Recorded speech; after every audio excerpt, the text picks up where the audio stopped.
नमस्कार मित्रों, मैं यदुनंदन गोस्वामी केपी एस्ट्रोलॉजर आपका हार्दिक स्वागत करता हूं। आज एक नया विषय लेकर मैं आपके सामने उपस्थित हुआ हूं। संतान कब होगी, कैसे होगी, होगी कि नहीं होगी, गर्भपात तो नहीं होगा।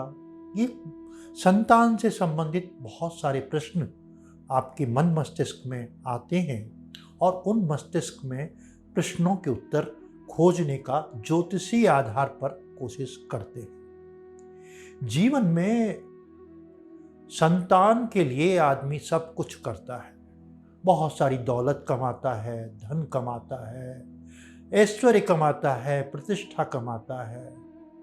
किसके लिए करता है? आने वाली पीढ़ी के लिए करता है। तो एक धन के बाद व्यक्ति का एक आगे वंश चलाने, परिवार को आगे बढ़ाने के लिए, एक नई पीढ़ी लाने के लिए भी एक व्यक्ति का दृढ़ संकल्प होना बहुत आवश्यक है। ईश्वर किसी को संतान देती है, किसी को नहीं देती है। तो संतान क्या है? और व्यक्ति दुनिया से जीत जाता है, लेकिन कई बार अपनी संतान से हार जाता है। आपने जिंदगी भर बहुत सारा पैसा कमाया और आपकी संतान ने सारा पैसा खर्च कर दिया, उड़ा दिया। मेरे पास बहुत सारे ऐसे लोग बाग आते हैं जो अपनी संतान की व्यथाओं और उनके विद्रोह और उनके बुरे व्यवहार से बहुत से प्रताड़ित होते हैं, लेकिन फिर भी समाज में आज भी व्यक्ति संतान के प्रति मोह बहुत ज़्यादा लेके चलते हैं। हम कहानी सुनते हैं दुर्योधन की। दुर्योधन के प्रति कितना मोह था राजा को, और दुर्योधन ने पुत्र मोह के कारण दुर्योधन ने जो कार्य किए वो सभी को मालूम है। संतान के द्वारा बहुत ही खराब व्यवहार जीवन में कई बार प्रगति के पथ का अंतिम छोर को नष्ट कर देता है। संतान की अभिलाषा होना, परिवार में किलकारी होना बहुत आवश्यक है। आजकल के युग में देखता हूँ कि बहुत पैसा है, महिलाएं अपने फिगर को लेकर और संतान उत्पन्न करने में नहीं करती हैं और साधनों का प्रयोग कर टालती जाती हैं और अपने कैरियर पर ध्यान देती हैं, और एक समय आने पर संतान सुख से वंचित हो जाती हैं। बहुत सारे प्रयास करने पर भी संतान नहीं होती है। तो संतान का विषय ऐसा है कि जब आपको अपॉर्चुनिटी मिलती है जब ही उसका अवेल करना चाहिए, क्योंकि संतान सुख परम सुख है।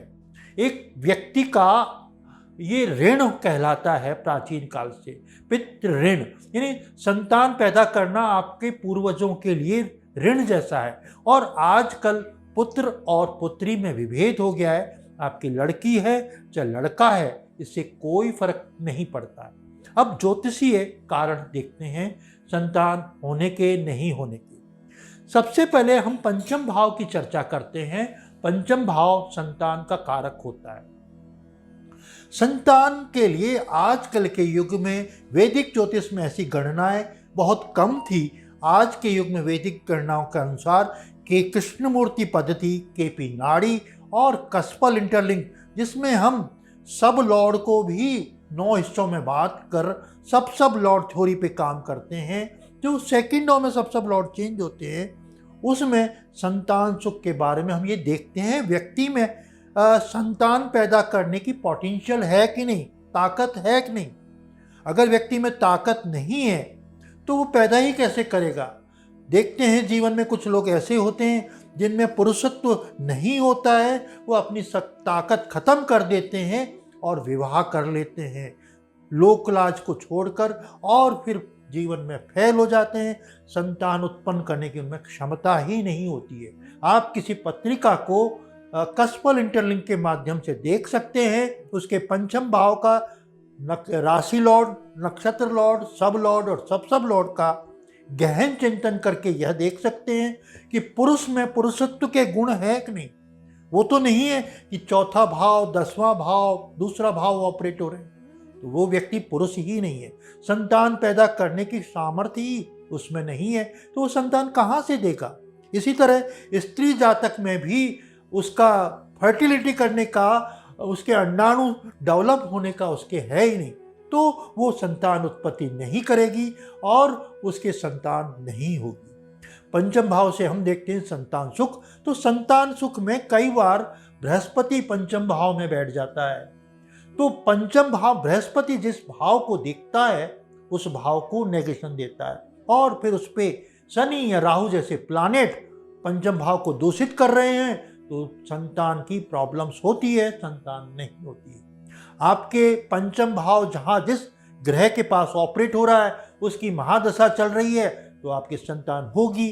जैसे मैं एक साधारण सा उपाय बताता हूँ कि शुक्र की महादशा संतान के लिए आपके उपयोगी है, क्योंकि 20 साल की है, और संतान का पीरियड आपने 20 साल, शादी के पहले 25 साल में ख़त्म हो रही थी, आपने 5 साल संतान नहीं की, और उसके बाद आपके सूर्य की महादशा आई, और सूर्य के पास चौथा, 10वां और 12वां भाव ऑपरेट हो रहे हैं जो संतान नहीं दे रहे, तो आपके 7 साल शादी के बाद संतान नहीं होगी।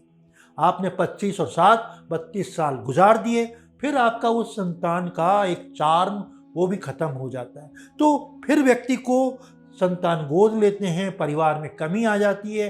तो ऐसी चीज़ों पे संतान सुख के लिए बहुत ही व्यक्ति को एग्रेसिव होके, अच्छे ज्योतिष से सलाह लेके आपको आपकी प्लानिंग करनी चाहिए कब आपको संतान उत्पत्ति करनी है।